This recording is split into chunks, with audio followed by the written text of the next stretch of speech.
Hot History, episode 174, Ascension Thursday. Richard, what's going on? It's only Ascension Thursday to be celebrated in those weird states, actually weirdly good states where people can count to 40 after Easter, Yeah. unlike our How own was current state. how was your Thursday? Pretty good. How about yours?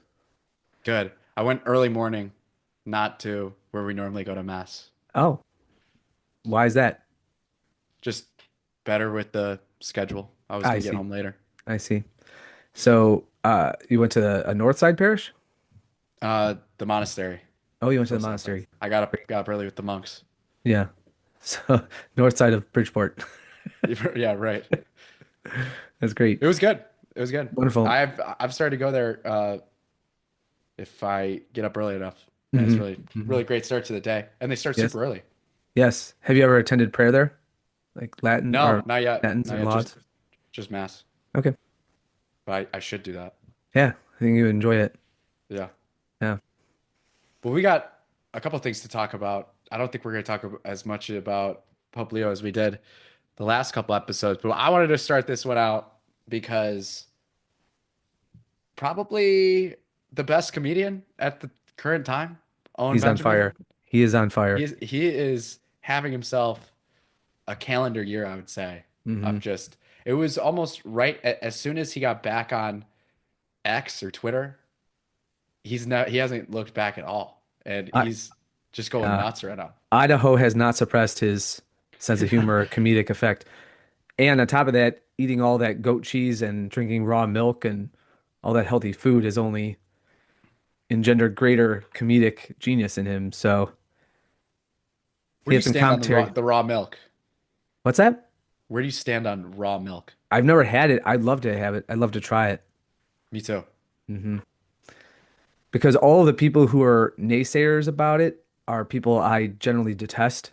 And so it's very similar to finance. Whenever someone who I viscerally dislike or just from very intense initial impressions I don't like makes a recommendation, I almost immediately want to sell that and asset off. And then if someone who I dislike really detests an investment, I say, "Ooh, that's probably a good idea." It's like following Jim Cramer on Twitter. That's a good one. Or hmm like buying a beer with a fake ID. It gives you that rush again. Sure, sure. That this might not this no, there's people out there that don't want me to have this. And I Mm, have it. We yes. gotta talk about that, by the way, because I have long story short, we hate the state and I've been trying to get my ID changed for a new address for this has actually been months. I've been trying to get a new ID because I lost the old one. The worst service in the world. Mm, The worst service in the world. So I've uh, had to everywhere I go, I either have to use my passport or my FOID card. And the looks you get for using the FOID card, but they still have to accept it, right? uh, Because it's still a valid ID. can you use the Foyd card for real ID on planes or no? Just passport?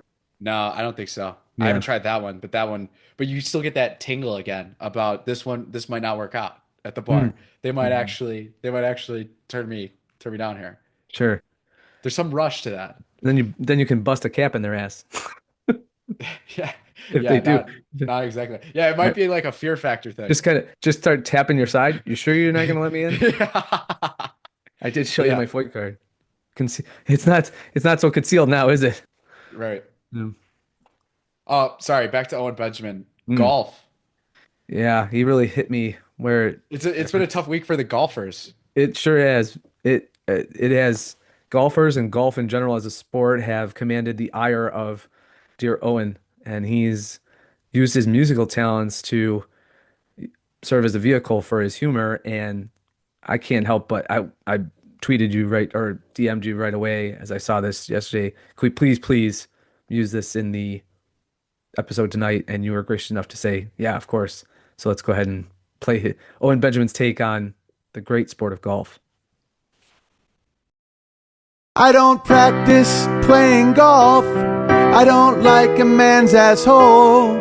I had a little golf cart, but I sold it all. If I could have one glove to put it on my delicate hand, I'd probably quit life, 'cause that would make me not a man. I really wanna know your handicap. Just kidding, I don't care one bit at all. And your balls are pink and gay. Oh, I just have to say, how many strokes did it take before you guys came? You call it a threesome, that's insane. I move my hips, move my hips, move my hips when I fuck but not play golf, because I'm not a full-blown fucking queen who's dying of AIDS with a martini. You got stuck in a sand trap, now you're stuck. And you're fucked because you're playing a retard sport. Oh, and you are wearing jorts underneath your golf pants, and you feel like you are funny. Now your nose is getting kind of runny. You sniff the coke, sniff the coke, sniff the coke, and have a shot or two or three. Yeah, then you look at a guy's pee-pee and say, what's your handicap? Mine's 40. Do you want to do a double bogey with me at the sand trap? And then you die of full-blown AIDS. Oh, and you're dressed like a retard.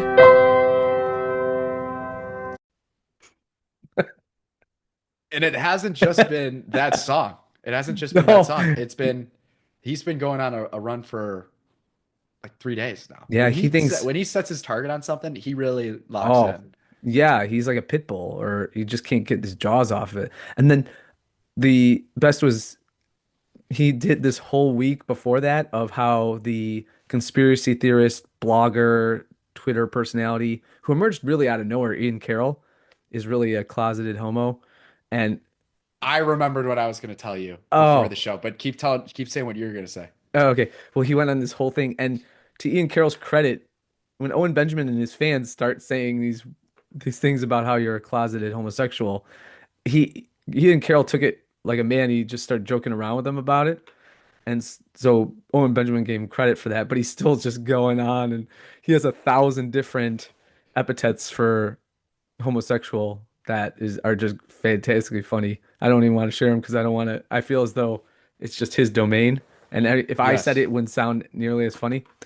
And he then shifted from Ian Carroll. So I wonder if you just posed to Ian Carroll, what's gayer, Ian Carroll or golf? Or Yeah. they'd probably say the gayest thing ever is Ian Carroll golfing, right?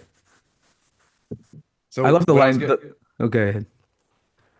what I was going to tell you before the show, and I'm so Uh-huh. happy I remembered it. The Dellingpole Owen Benjamin episode. Yes. Yeah. So they really got into the Ian Carroll stuff, Hmm. right? And I think it's so funny when Owen Benjamin, who he obviously keeps calling him gay and stuff, Yes. but when he does something that he respects, so Ian Carroll did something that Owen respects. I forgot if it was like giving it back to the fans or joking around. Yes. Right. Owen just goes, "Yeah, that was a pretty heterosexual move by Ian there." just Uncharacteristically so. just just referring to everything cool as Yeah. that was really really You had heterosexual. to rebel against your identity, and it's there, Ian Carroll. Yeah. I found it's just hysterical when he goes when in the golf video when he keeps bringing up handicap as a pejorative. Right. What's your handicap? Just- he's he's an amazing talent. And using Sublime too is pretty good. What? Tell me your feelings. I know I've been golfing with you once. Once. Yes, in the great state of Mississippi.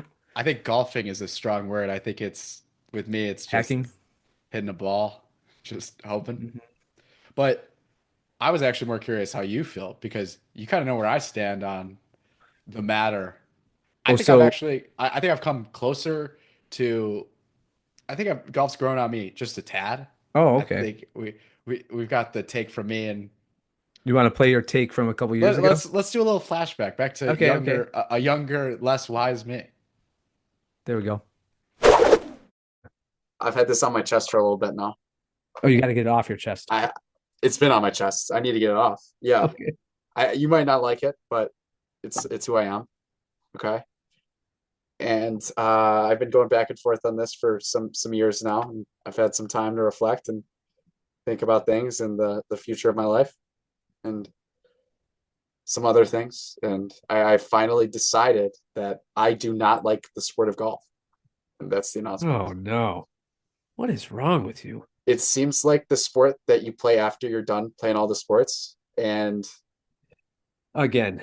I'm 21 years old and my knees work fine. And it just seems like this decade, it's not time to hit a ball with a piece of metal around. What is wrong with you? What is wrong with you? I don't. So that was in 2022, and I was 21 years old, 24 now. So Oh, things so change mature. Yeah. things changed a little bit. It's like eons ago.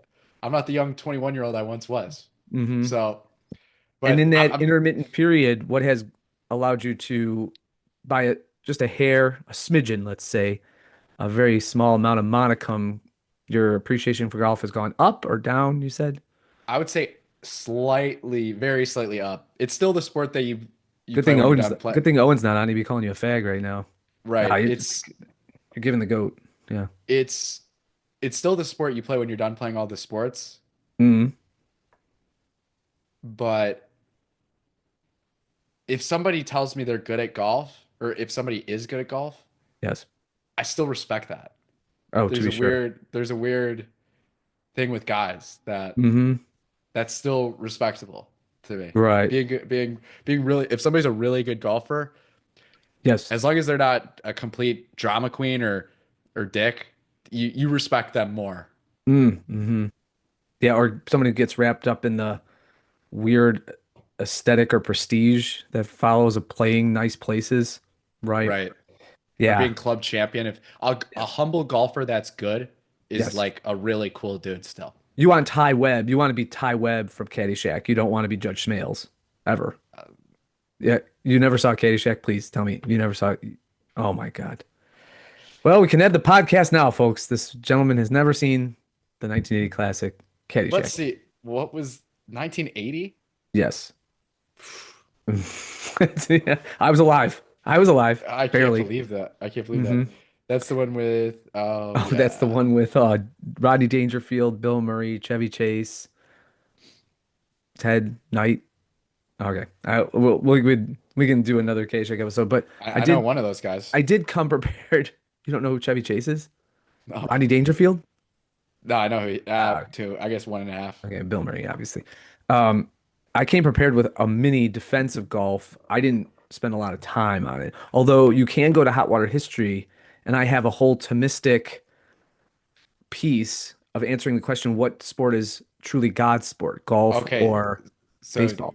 I wanted to get into this Oh, because you've done more than just a little research on a defense for golf, I would say. yeah, but I didn't even to tell. I want a Scout's honor here. I shouldn't say Scout's honor because I'd never be a Scout, but would be um, Christian honor, like I'm a Templar. Okay, I did not look at that piece in preparation for tonight's episode. All I thought about was just what are the benefits of being a golfer, just from the position of a recreational player and someone who might come to appreciate the game.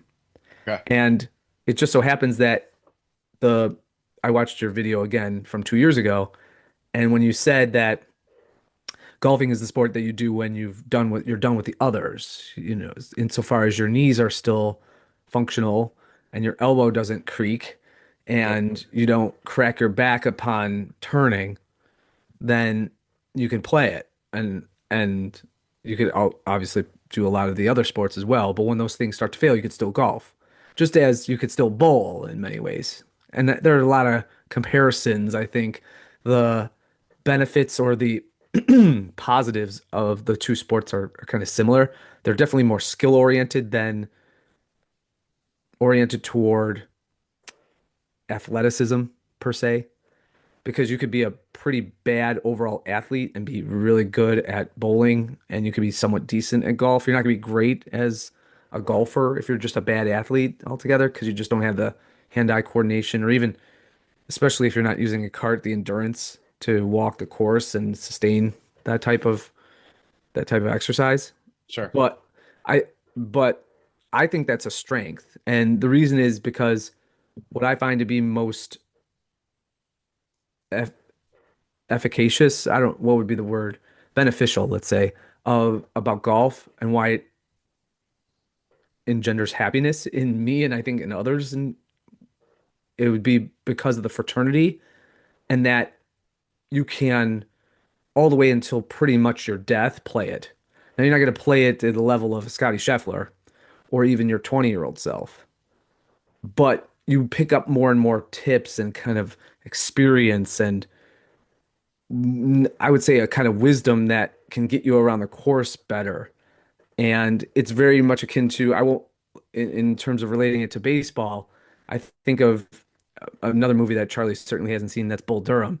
But when the Bull Durham is one of the great themes of Bull Durham is the knowledge that comes from being a veteran and the little things you need to know about the game to be successful at its highest levels.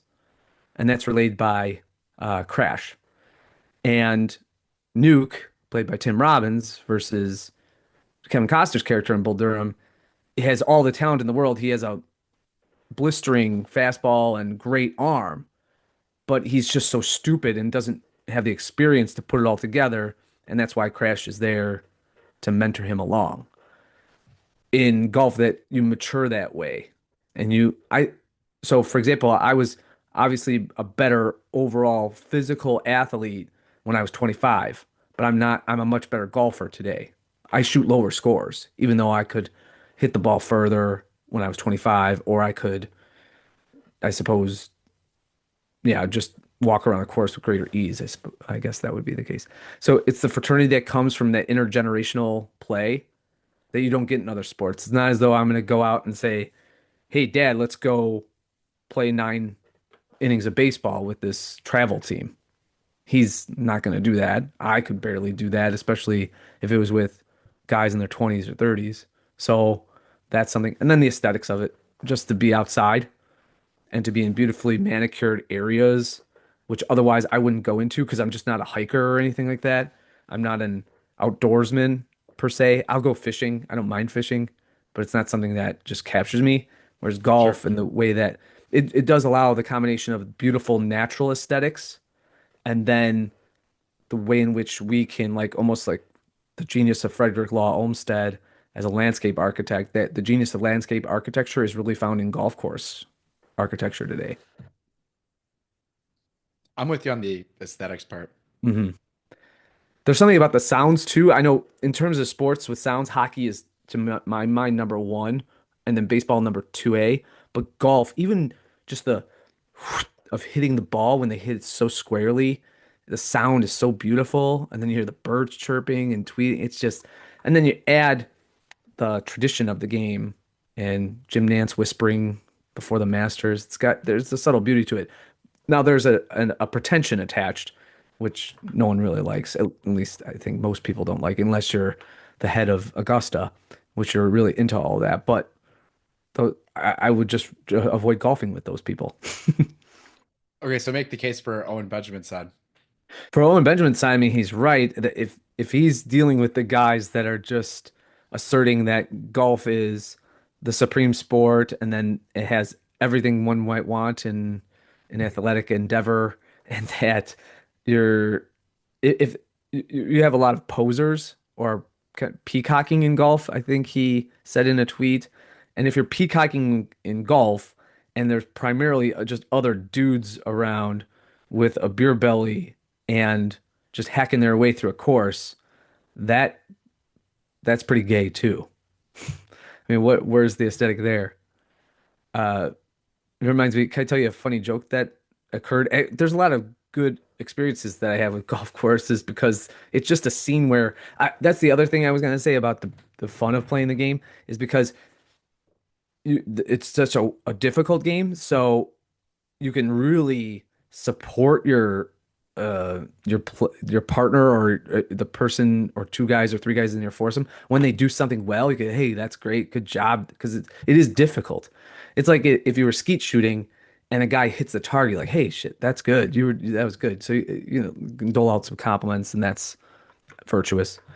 But also because it's so hard that when guys really screw up and they just hack it away or they hit it right in the woods, everybody realized we could just laugh about it a little bit, right? Yeah. Especially if there's not this hugely competitive element into it, and there's a lot of money online. If you just keep it moderate, keep the gambling to a reasonable level, then you don't have to worry about the competition. You can have a good laugh. A great joke that I think Owen Benjamin would like was one time I was on a golf trip and I was in a van with a bunch of guys, and then in the other van were two other buddies. So I had this story related to me. This actually happened. And for some reason, one of my buddies, let's call him John. John says to this other guy, we'll call him Bob, John and Bob. Hey, Bob, I think you're a homophobe. And Bob goes, I'm not a homophobe. I don't know what you're talking about. He goes, no, I think you're a closeted homophobe. You really have a fear, but also you discriminate against homosexuals. And where's this coming from? Bob says to John. Where I don't even know where this come from. So then about 5 minutes later, John says it again as they're arriving on the course. Yeah, I think you're a homophobe. Do you know this story? Did I tell you this before? No, I've never heard All this. right. And finally, Bob's getting mad. Hey, enough of this. I don't, what, why are you being annoying? So they get up on the tee finally. He says, I really think, John says to Bob, I really think you got to address your homophobia. And Bob turns around with this one wood in his hand. He goes, you call me out, tell me I'm a homophobe one more time. I'm going to stick this fucking one wood right up your ass. And without a pause, John goes, that's exactly what a homophobe would say. Nice. Yeah. Yeah, you only get that on the golf course. It's true. It's true because it's a weird. What other situation you go out into the woods for guys? I suppose if you're hunting, Hunting. so maybe Delling Pole would But have the that's the Benjamin side, is that we should yes, be hunting. correct, We right. should be killing deer right now And and I cooking get it that. and eating it. And we're like arguing about if somebody's sandbagging 5 strokes or not. Now I get that, but here's the thing, though. I don't want to go and kill an animal and then skin it myself and do all those things. Yeah, but you know, I understand that it's helpful. It's beneficial to a wide range of people with whom I might have either direct or indirect contact at various levels. And it sure would be an adventure, but it requires a whole lot of work that I don't want to do. Whereas pretty much everything that leads you to get to golfing is kind of fun. And it doesn't require me slaughtering an animal with bugs all around me and then draining the blood and then cleaning myself up. None of that. It's just hitting a ball, very difficult thing, off the ground to a specific target and getting the ball in a 3.5 inch, I think, hole. In other words, I don't have to toss out any intestines to the raccoons in the wilderness. Maybe I'm a Sally. I'm sure Owen Benjamin would go, Gary, quit being such a fucking fag. So, or something like that. Maybe he would say that. I get how it's a little Guilty as pathetic. charged, I suppose. I get how it's a little pathetic. You're with Owen. That's a little pathetic. It's a little pathetic. I Yeah, think okay. hunting is a lot. I think hunting, if I knew how to and was good at it, would be a Right. lot cooler. I also like my sports. This is how I like my sports. I like my sports where I'm better, that there's no way my dad can be better than me Oh at the well. at the peak age Hmm. of just masculine athleticism, which I would say I'm approaching. There's no way we should be that I like my sports where there's a little bit of a gap there. Sure. Yeah. Maybe I like golf so much because I've whipped my dad for 30 years. So when I know that gap is pretty huge now. Yeah. So it doesn't bother me that he was once better than me, but no longer for a very long time. Yeah. I think there should be some advantage just based off factors that are out of your control. So basketball, an Sure. obvious one is height. Yeah. I think I don't know. There's something about a sport that anyone could be good at, I would say. Okay. Yeah. Good at in a relative You would sense. say golf is the okay, but golf is the most inclusive sport if we're counting, I Well, don't wait a know. second. Bowling. Basketball, football. Okay, bowling is probably number one. Right. You see senior citizens at bowling leagues. Yeah. Right. Okay, so bowling's number one, but golf's up there. Hmm. You know what the best part about bowling is? What's that? Drinking? Which You can't again, miss you could do on golf or with you, golf. you can't miss short. That's true. Yeah. You Yeah, don't miss that's true. short in bowling, which I'm That's right. surprised a lot of people aren't better at bowling. I'm surprised we don't see more. I'm actually surprised we don't see more perfect games in bowling. Yeah, the pros do it all the time, but I get your point. Yeah. I know they do it a lot, but I feel like Well, when's the last time you walked into a bowling league in and around Chicago? I mean, you'll find guys that are just sublime bowlers that are 60, 65 years old who have been doing it all their lives in right. beer leagues, and they roll an immaculate ball and it just looks perfect. And Yeah. it's in the slot or in the gap all the time. Yeah. Yeah. If you had to give me a choice, I think I'm taking the frames for Okay. what to do. And the Yeah. games are quick. Games are Hmm. quick too. Well, Golf, you have a couple bad shots on 3 and 5, and it's a long afternoon. And it just feels 10 degrees hotter now. that's true. And yeah, I get that. And there I is guess a you could say the same for frustration. bowling. There is a You could say the same. frustration, but it's a frustration very much like you experience in baseball, where you might be on a what you might be on a tear in baseball, right? And you're just hitting everything, and for some reason, just one little tweak or one little mental lapse, and you're in a slump, and you can't figure out why. Same thing with golf. The precision that it requires to replicate that swing over and over again, and to do it with a variety of clubs. Again, what one I if I could really get into the psychology of it, it's that you're also carrying implements that you're in charge of. So it involves, I'm not going to go all Austrian and say that those are the capital goods that you use, but what I'm saying is that there's an instrumentality, and as a result, it's as though your golf game's kind of a project, and each round is this. I could tinker with this a little bit better. If I could do this right, then I'll have this positive result. Of course, the negative externalities of that would be you gotta put up with a guy who's got the perfect white belt and he's color coordinated and he keeps talking to you about the shot he had from 2022 when he was 200 yards away and he happened to hit it on the green. So, okay, well, that's not that special, but great. You gotta humor him. With all that being said, I'm probably gonna start taking lessons Ah, next that's year. the ticket. I'm gonna write Owen and tell him you caved. I just Should be don't out like there. being I don't like being bad at stuff that so many of my friends are good at. That's true.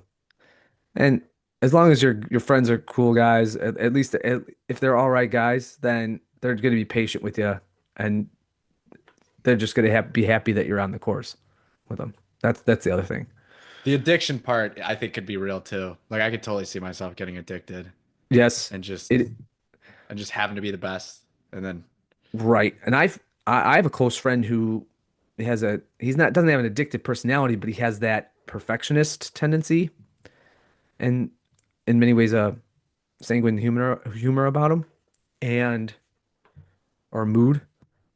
He got burned out because he started up, he was good, and then he just wanted to be better. So he, sure enough, joined a country club and he was golfing at five, like the crack of dawn every day in the summer. And then he had a swing, he got a swing yip, and then he just put it down for years. And he's slowly gotten back into it. So if it's a sport that's, and the other thing was he was going out by himself all the time. So that takes away from the fraternal aspect. If you're just like, I'm gonna just dedicate myself to getting to be a scratch golfer. Well, I don't know how enjoyable that would be, at least from me. I think the opportunity cost of becoming a scratch golfer is high. Yes, absolutely. You right. You need to be pretty dedicated. And golfing alone seems kind of sad. Kind of like drinking alone. Right. Yeah. You don't want to do either alone. Yeah. Well, that was about 20 to 30 minutes on golf. You want to talk about a mayor who swings and misses a lot Yeah. and a This city that is continues to swing and miss in its picks of mayor? this is a story that it's one of those stories that I'm surprised I hadn't heard about Mm, until recently. I think you could share in that sentiment a little bit. yeah, absolutely. Only five. Okay, so here's a tweet we've got pulled up for everyone listening. Only 5 days left for Springfield to prevent the complete collapse of Chicagoland transit. So basically, and this is a response, why the hell are we extending the red line to some of the least dense areas of the city where the metro already exists if we're millions of dollars in the hole? The city and state are managed by fucking idiots.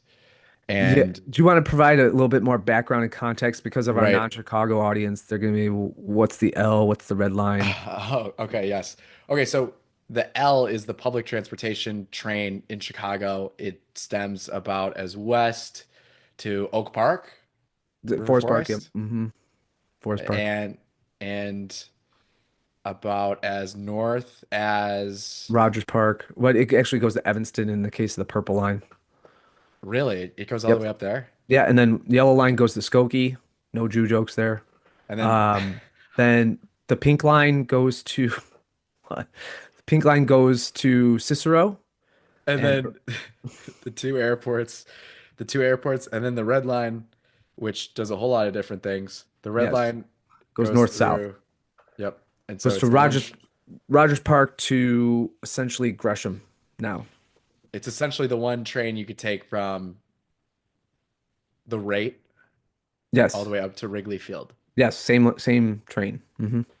And so they're extending that even further down to about 130th. I believe it goes to 95th It goes to now. 95th now, and it has forever. So here's the actual article. As CBS News Chicago has been reporting for months, the Regional Transportation Authority, which oversees the CTA, Metra, and Pace suburban buses, is facing a fiscal cliff in the hundreds of millions of dollars. If no action is taken, the CTA has said it would be forced to close 50 L stations, lose more than 70 miles of rail service, and eliminate more than half its bus routes. The CTA has not yet said anything about which specific L and bus lines and L stops would be affected.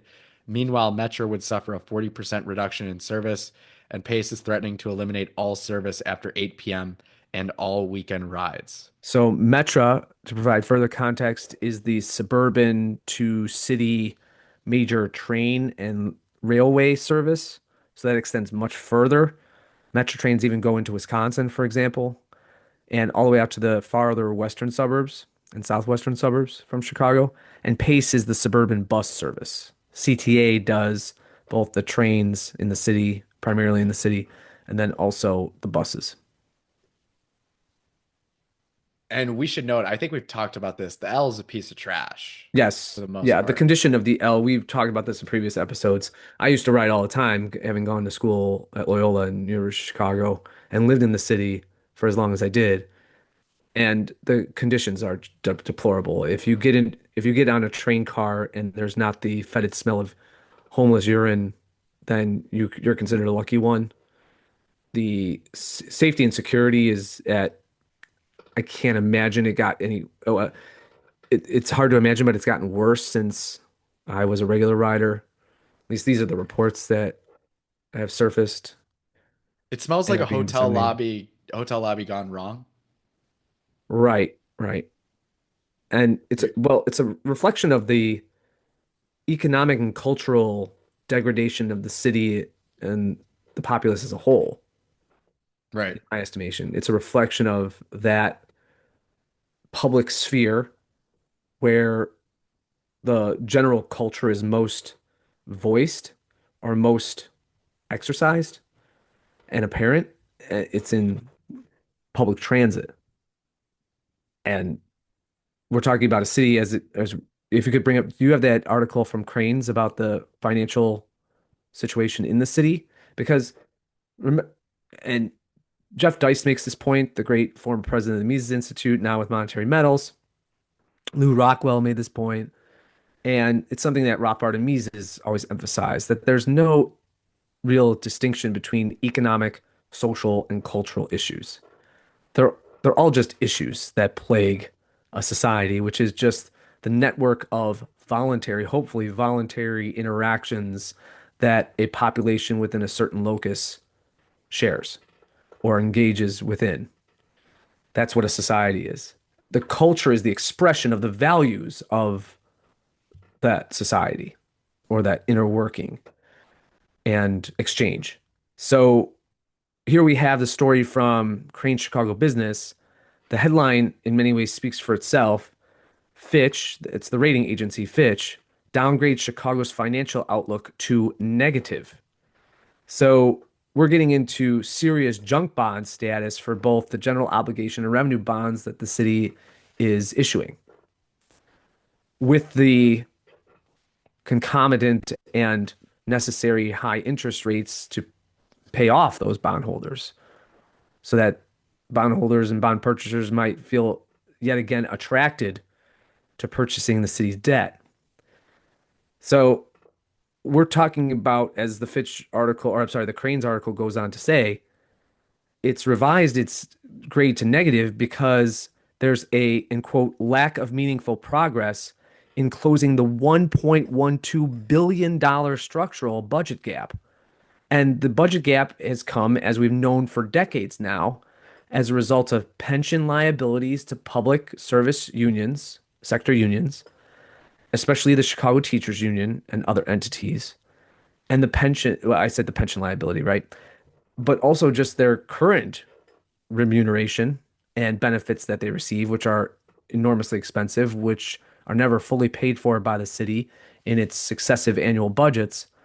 And this is just compounded over time to the point where we're Chicago's becoming a lot like Cyprus, in 2010 or 2012, where there's going to be a day where city services are just become an impossibility, or as the CTA reports seem to suggest, you're just going to have to cut public services, including transportation, nearly in their entirety because they simply can't finance and pay for these things with debt resolutions. Thoughts there as a city of Chicago resident, flying It's all his it's all a light joke. blue and white and red four red star flag that I used to fly. I used to fly one in my beautiful apartment in Rogers Park. I was proud to be a Chicagoan, but when we really consider it, the Brandon Johnson and his regime and Lori Lightfoot and her administration, sorry for the ambiguity about the gender there of Lori Lightfoot. I'm not the first one. Rahm Emanuel, and then before him, Richard J. Daley, and before him, Richard M. Daley, or I sometimes forget which one was the junior and the senior, M or J. But and Jane Byrne in the 80s and Harold Washington and all the successive administrations, the city is so poorly run. If there was just a small amount, a seemingly minimal amount of free market enterprise that was yet again injected into the body politic of Chicago, and that laissez-faire and true free market capitalism could be seen as an operative value yet again. I'm telling you, given the potentiality of both the people in the city, now I'm going to sound like Batman, or Bruce Wayne, but given the potentiality, I've made this argument before, we could pave the streets in gold. But there's just no compunction. There's no compulsion yet. Maybe it'll come because it'll come up from the ashes. The city's nickname, the city's official nickname is not the Windy City, it's the Phoenix City, rising from the ashes. Well, what we're looking at is the impending fire. It's a fiscal tempest and fire, a conflagration that's going to be much more inescapable than the 1871 fire. Should we go over some more statistics that I dug into? Yeah, Did you have, absolutely. or did you want to? add something No, before we jump no, to I was that. curious what the L was like when you were writing it back in the Well, there were 60s. certain lines, and of course, there are still certain lines today that service wealthier neighborhoods.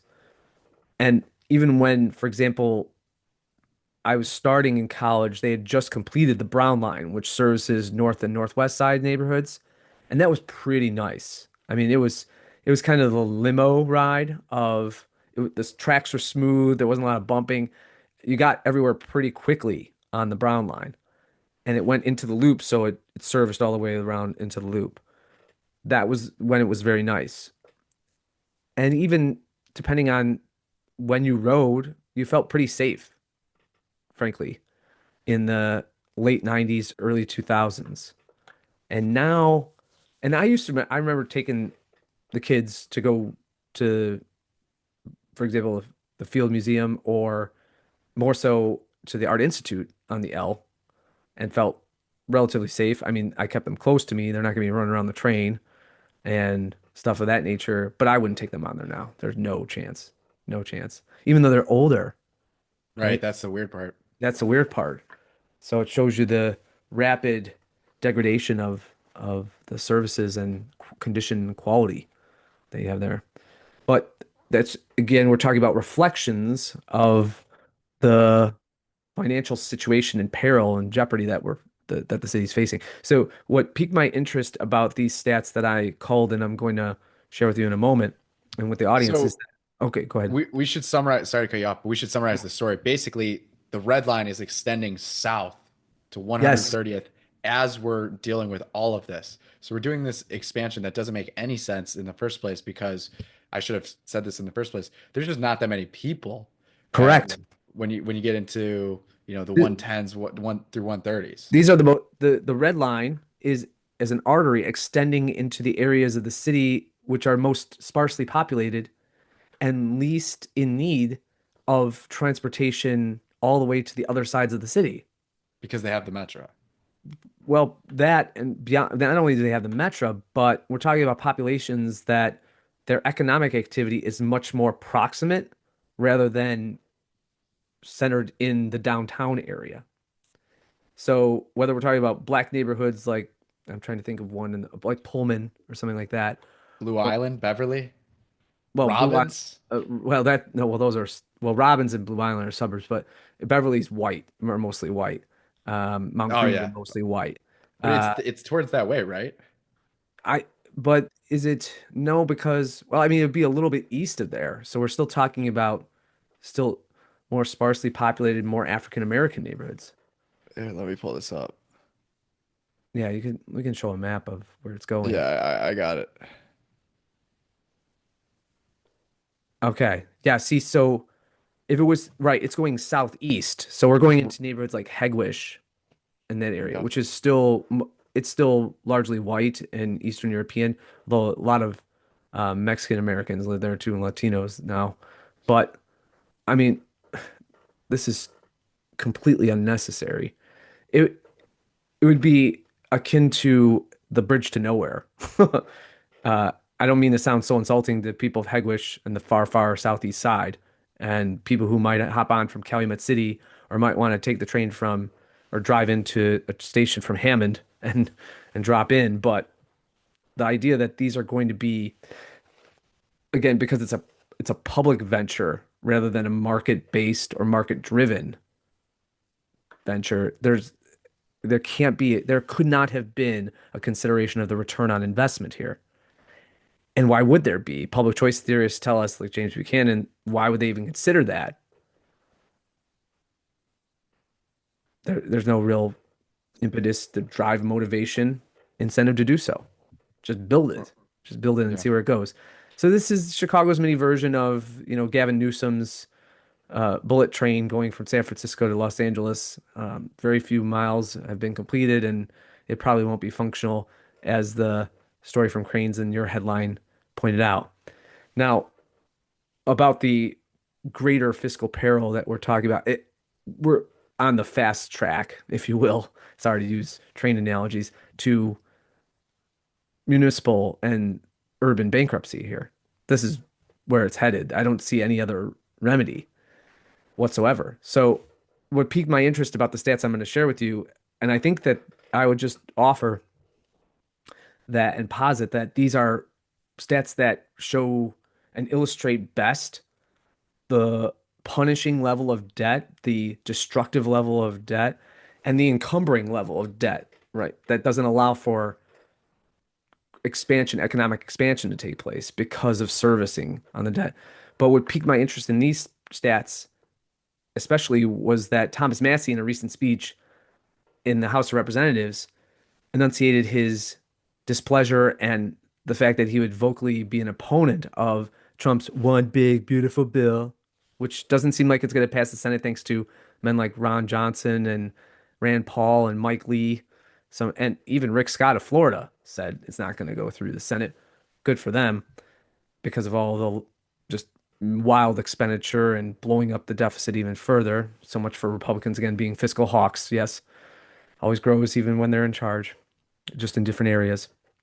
But Thomas Massie pointed out that not only do American households have this overwhelming amount of debt per household to pay back through their taxation to make the country whole again and make bondholders and treasury holders whole again through interest and principal payments, but just in servicing the debt, just in servicing the debt's interest, we're just talking about the interest payments, okay?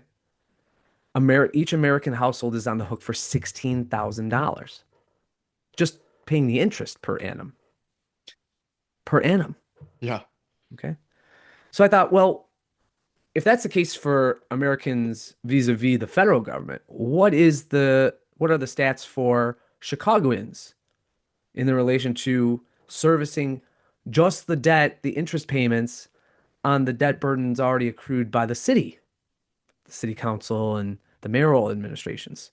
So if you'll allow me, I don't even have to show these. I'm just gonna just take a look at some notes I have here because I want to be precise.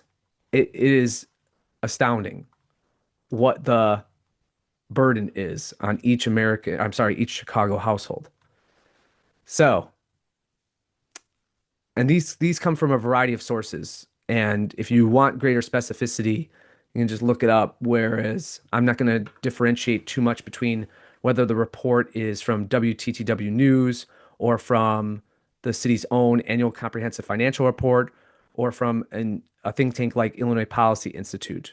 They're all pretty much in agreement as to what the debt burden is. So let me give you some figures. The total debt burden in 2023 for the city of Chicago was $29.2 billion.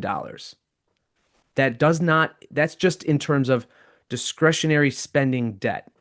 You with me so far? Yeah. Charlie, are you there? Okay. Yeah. The pension debt is $37.2 billion.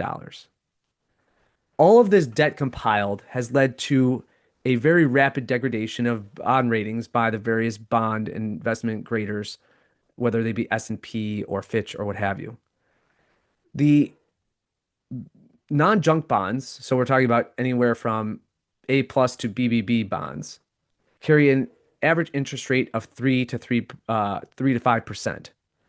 And on our 2024 refinancing plan, which aimed to reduce the average interest rate because interest rates had lowered or gone down for a time, well, the cost of the bonds went from 5.62 to 3.75. Now, this is all before refinancing. So we're just going to take the annual rate as I calculated as 4.5 for the outstanding bonds, right? If you take that rate just to service the debt, which means pay off the interest payment, it amounts to $1,250 just in interest per household per year in the city of Chicago. You say, well, that sounds high, but it's certainly not as high as the federal burden. But that burden only takes into account the discretionary spending debt. If you add in the pension debt, which let's just fathom a situation wherein Chicago actually has a plan in the relative short term to pay off its pension debt and raise the pension status of firefighters or the pension fund status back into non-junk ratings or a level that, for example, the city's firefighters, I think their pension is covered at a 22% rate, which is abysmal in their pension fund. So let's say they want to make the pension debt and the public union and pension funds whole. So let's say that just we translate that to 37.2 billion and we take out a GO bond on that at 4.5%. Now you're talking about the burden to be around $3,000 per household, not to pay back the principal, Charlie, just to pay off the interest each year. Yeah, we're screwed. We are There's no screwed. coming back from that. You're if anyone was just to look at this without the or just look at the sheer numbers as a statistician or as just someone with a basic accounting and forensic accounting background, they'd say this entity, whatever it is, municipality, corporation, country, NGO, is bankrupt. It's running on non-existent fumes.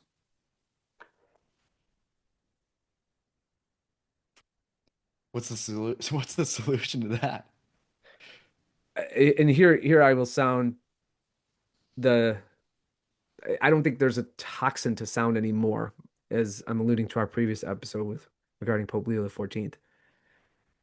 I'm an accelerationist in this way. As I alluded to earlier, the truly only remedy is a radical fiscal austerity that no one will take on that burden of the taxes that would be required, both of corporations, commercial entities, individual households, and the like. And bankruptcy and liquidation and radical forced remanagement, much of what happened in part in Detroit after Detroit declared bankruptcy, but on a much grander scale, given the scope and what would otherwise be the dynamism of the Chicago economy without the parasitical existence of state, city, municipal, and union entities within it, operating within it. Uh, that's the only fix. That's the sole cure. And so again, you'd have to have utter bankruptcy, liquidation of proper assets. This would drive away investment from the city as, for example, bondholders were paid off a portion or percentage of their initial investments and then try to rebuild from there. That's why the moniker the Phoenix City is going to come into vogue again. And I said this is the equivalent of the Chicago fire, but it's a financial conflagration. And there's all of the different special interest groups, Stacey Davis Gates and the CTU, and all of the politicians and the Democratic machine operative within the city. They all have they're all pigs lining up at the trough, but the trough, the food, the lifeline is going to be cut off very shortly. So that you have to get them out. The city has to be eradicated, and those people have to be immediately ostracized. And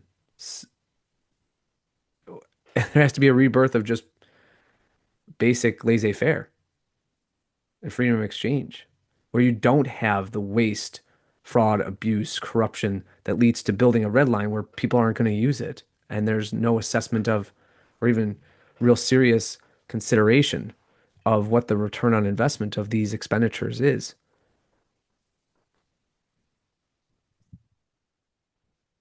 Is there something we could short? This feels like the big short a little bit.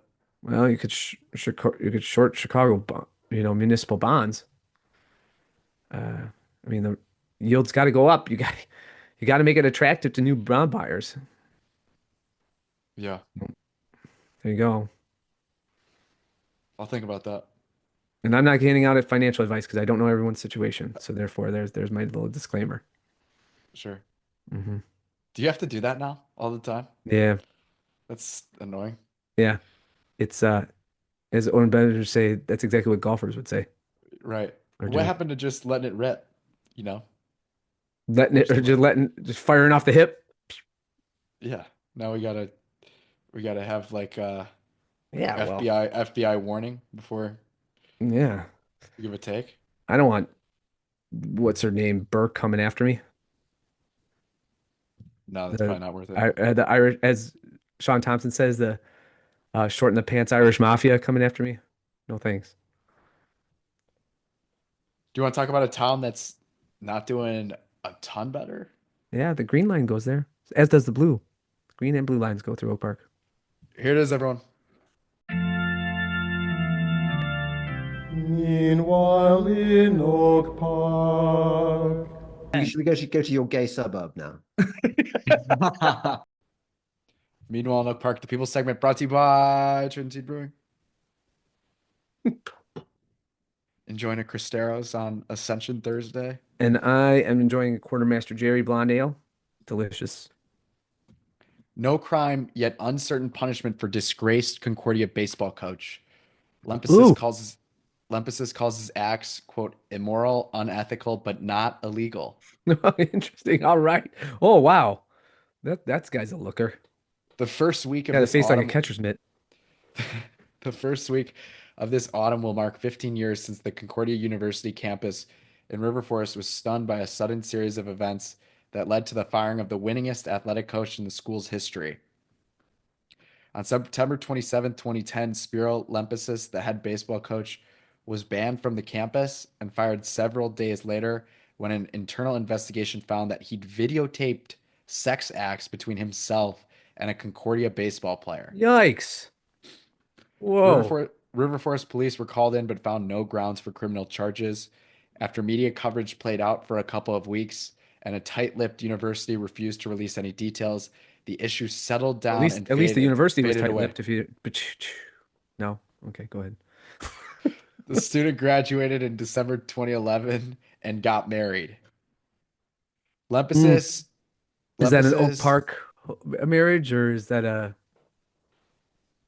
I'm not heterosexual sure. marriage? Okay. Lempesis, meanwhile, was exiled from baseball and worked as a manager at his father's Euros restaurant in Rockford.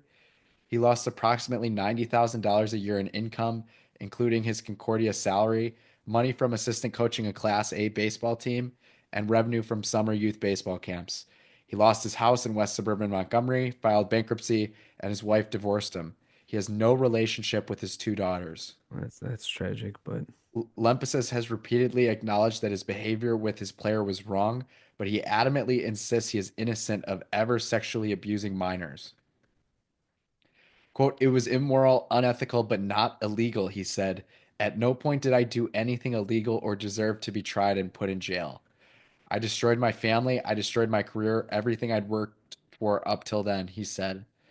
Lempesis is not a sympathetic figure. A federal bankruptcy judge opined while ruling in his favor that he is, quote, this is a brutal thing for a judge to say, that he, quote, is not an admirable person, ooh. and his behavior has been widely disclosed in the media. But the legal system What kind routine, of article is that? What, just leave that open ended? It's been in other stories disclosed how he behaved. Let's move on. Oh. We're talking about the but Wednesday the Journal here, though. but the legal system routinely makes distinctions between criminal and unethical behavior, even behavior some people find troubling. And an appellate court ruled almost Appellate. yeah, whatever. Court ruled almost 5.5 years ago that Lempesis did not receive a fair trial on criminal charges. Those charges, Lempesis insists, were brought due to the homosexuality involved between two adults. Wow. His situation then got worse. In May 2012, an Elmhurst patrol officer found Lempesis in the backseat of a car with a male who turned out to be in high school. Oh, geez. He was arrested and held for questioning. His car, cell phone, and laptop were forensically scrubbed and his house searched. The high schooler was determined to have lied about being 19, and Lempesis was released without charges. Wow.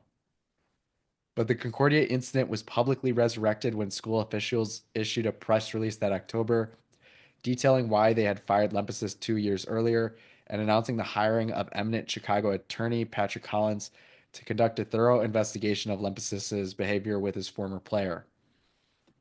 Collins, a former United States assistant attorney, had prosecuted former Governor George Ryan and sent him to prison.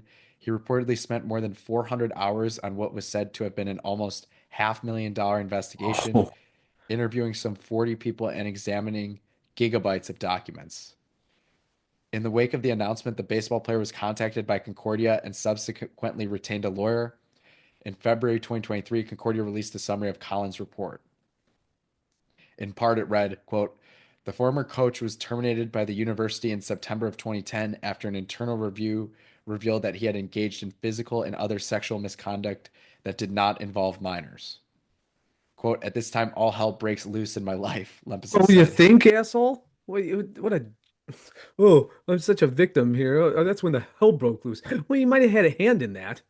In 2013, the former player filed his initial lawsuit claiming breach of contract and false advertisement by Lempsis. No mention is made of alleged sexual abuse of him by Lempsis as a junior in high school. Okay. Several months later, a former student at a middle school where Lempsis taught and coached filed a lawsuit in federal court alleging he'd been raped by Lempsis and others. Sometime after the media reports of the Concordia investigation and the civil lawsuits, the River Forest Police Department initiated another investigation.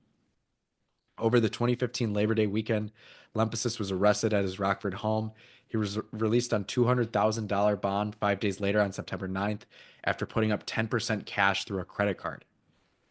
On December 5th, 2017, after a bench trial, Circuit Court Judge Gregory Gynex found Lempsis guilty of one count of criminal sexual assault and 2 counts of sexual abuse. On December 27th, he sentenced him to 10 and a half years in prison. An amended lawsuit by the former player against Concordia was settled within the next several months. Lempsis has pointed to a long list of errors in his trial, but is most bitter about what he believes was central to Judge Gynex finding the former player's testimony against him credible. A former Cook County ASA, Lempsis alleges, improperly suggested in a motion to Gynex that there might be a minor on the Concordia videotape.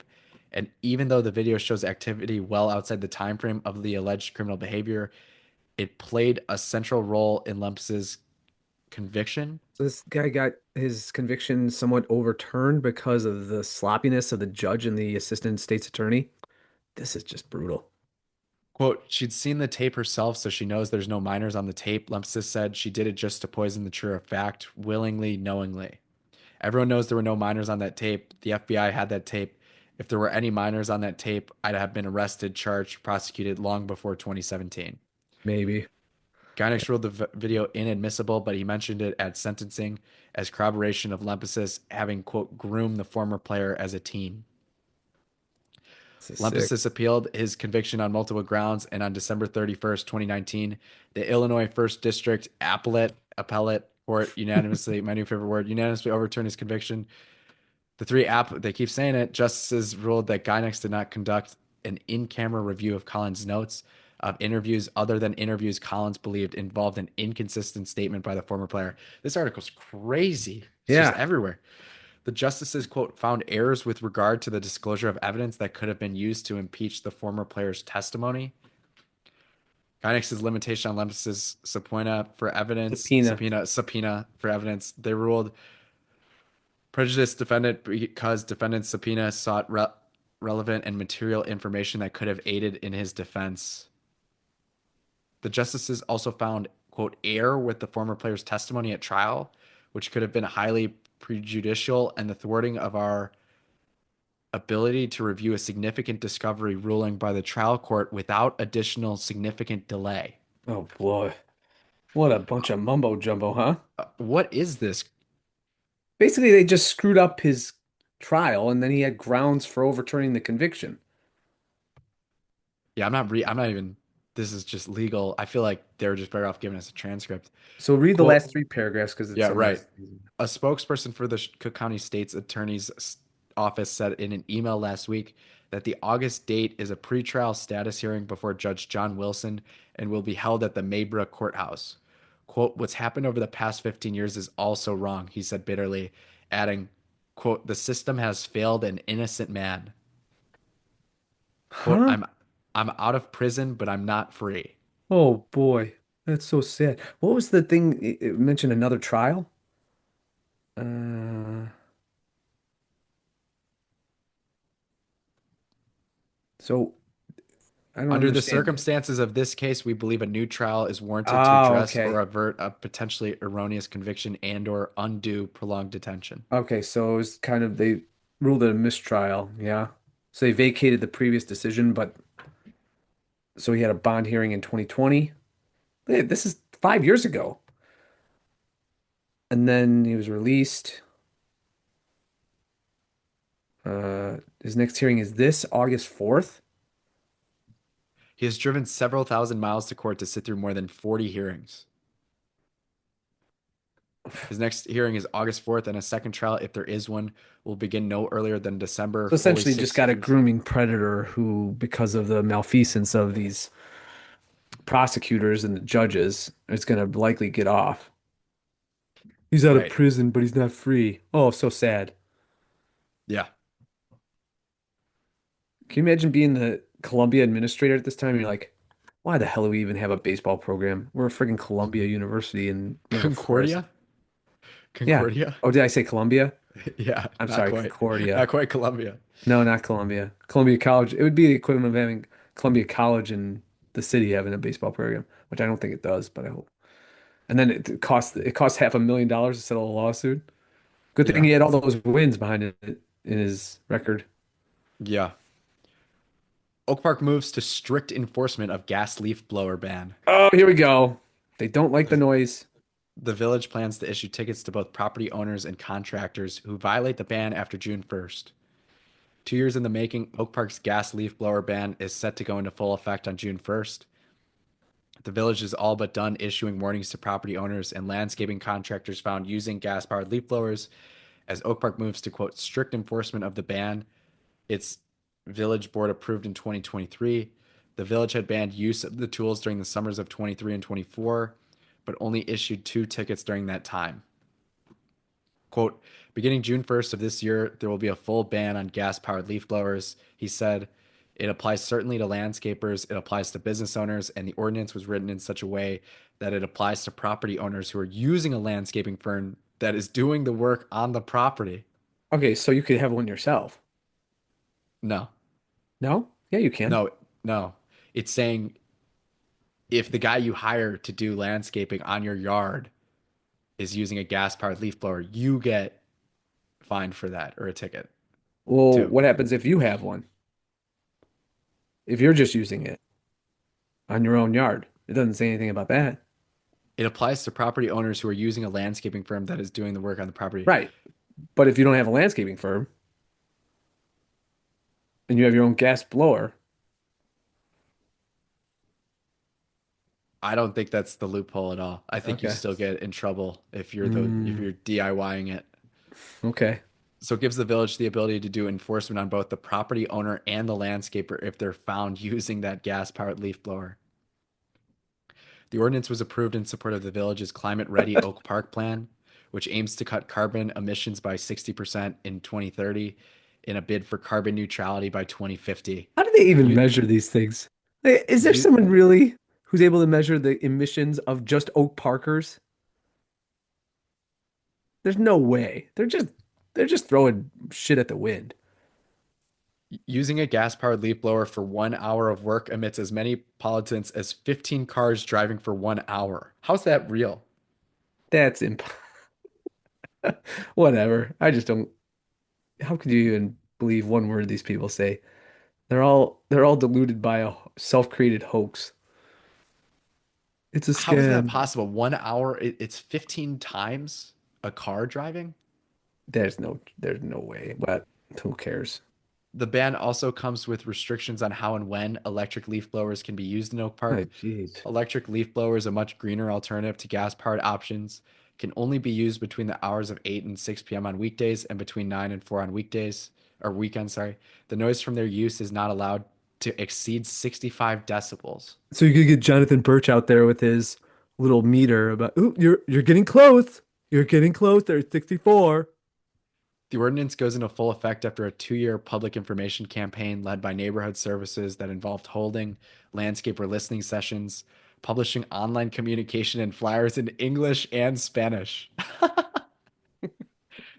Neighborhood services staff had also been tasked with distributing information about the ban to any landscapers they saw working in the community. The flyers in Spanish said "Cállate" with the blowers essay. Cállate.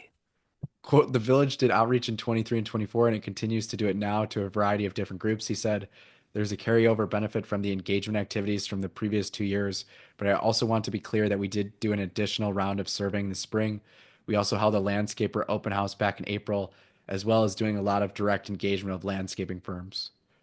Property maintenance inspectors in the village's neighborhood services department will write any tickets.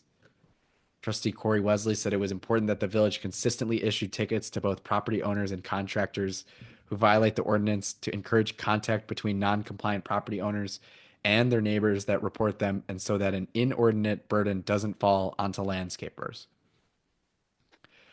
Quote, I don't think we should ever issue one ticket without the other, Wesley said. I think the only way to keep this contained and reasonable is if there's some kind of interpersonal accountability among neighbors. Quote, most of the landscaper contractors in our village are going to be Hispanic, and calling authorities on people here to do a service feels icky too. So there needs to be a consequence for the person that's paying them to be here, Okay.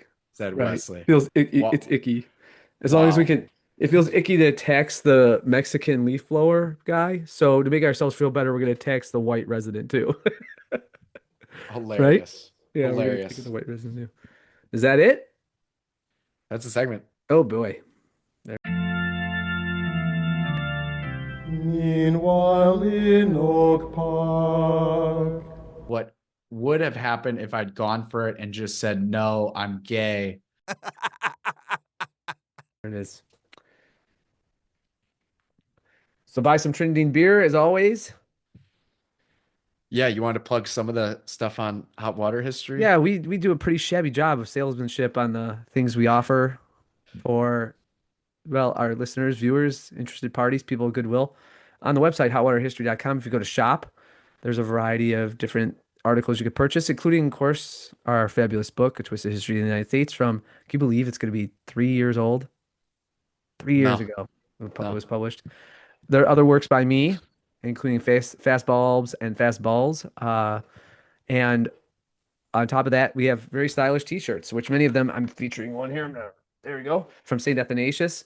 It's usually featuring an icon image of a saint or Our Lady or Lord, and a very, well, libertarian to ANCAP to sort of freedom themed issuance from scripture, citation of scripture, or writing of the saint or holy figure themselves, so as to play up the constant and central theme of our podcast work is the, again, beautiful synergy and complementarity between anarcho-capitalism and truly Orthodox Catholicism, which we are not the sole voices in church's history. The great saints and figures of the church's life have all contributed to that. So in this case, Athanasius' famous quote is, I am against the world, or sum contra mundum in Latin. I don't know the Greek, which he originally said that. So we have saints like Athanasius. Our recent edition is Saint Ephraim the Syrian. Fantastic, beautiful image. Charlie, do you mind bringing up the shop just to give an example for our video viewers? Yeah. That's not too much Give me trouble. 1 second. I have a Saint. There's a Saint Paul one. There's a Saint Philomena one, where she says she is a princess of the King of Heaven and not the emperors of this world. Beautiful. Saint Polycarp. So we have figures like Our Lady of Perpetual Help, but we also have more or somewhat obscure saints, such as, or even a blessed in the case of Franz Jägerstatter, whose life is, well, heroic, Saint Irenaeus. And then we have our own, oh, there's our subscribe page. Got a lot of new subscribers, as I was telling Charlie earlier.